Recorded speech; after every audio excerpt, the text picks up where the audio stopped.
The state of Cornish roads was generally rather poor, making travel slow and uncomfortable. Things improved with the creation of toll or turnpike roads, including the turnpike road which led from Falmouth through Truro to Grampound in 1773. With increased road traffic, the bridge has been altered and changed many times, including 1834 as the date stone on the bridge shows.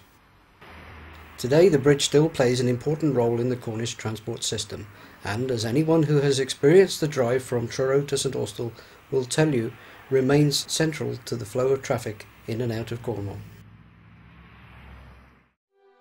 The Royal Charter made in 1332, granted by the Earl of Cornwall, gave Grampound the right to hold regular markets, fairs and exemptions from dues and some taxes.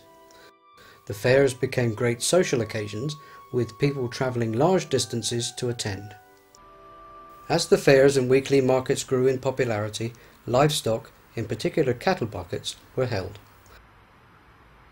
The village was home to many shops, and today there are still an impressive amount of businesses within the village, ranging from the post office, pub and garage to craftsmen to shop fitters and web-based companies. And farming still plays an important part of Grampound village life, both as crops or livestock.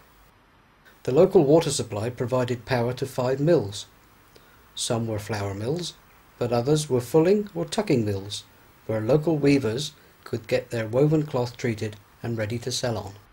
The last mill, Town Mills, closed in 1970, and the remains of this mill can still be seen at the end of Mill Lane. There was a quarry and even a glove factory within the village, but perhaps the trade Grampound was best known for was the leather making or tannery trade. Tanning is the process of turning a raw animal hide into leather. The tanneries needed a plentiful supply of water, a good supply of oak trees, the bark of which contains tannin, and a supply of cattle. All of these magic ingredients could be found in Grampound. There were as many as 5 tanneries working at the same time in Grampound, but the best known was the tannery owned by the Croghan family. The process of oak bark tanning is both time and manpower consuming. First the hides are washed in water to clean them. They are then placed in a bit of lime solution, making it easier to rub the remaining hair off. The hides have excess fat cut off them and are immersed in tan liquors, starting with the weaker strength liquor, working up to the stronger liquors.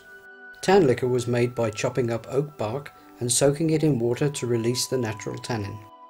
The last stage of the process sees the hides being laid in vats, and in between each layer, ground oak bark would be scattered and the vats filled with tan liquor. The hides are left in the vats for several months while the tannin is absorbed. It could have taken 18 months to 2 years for this process to be completed.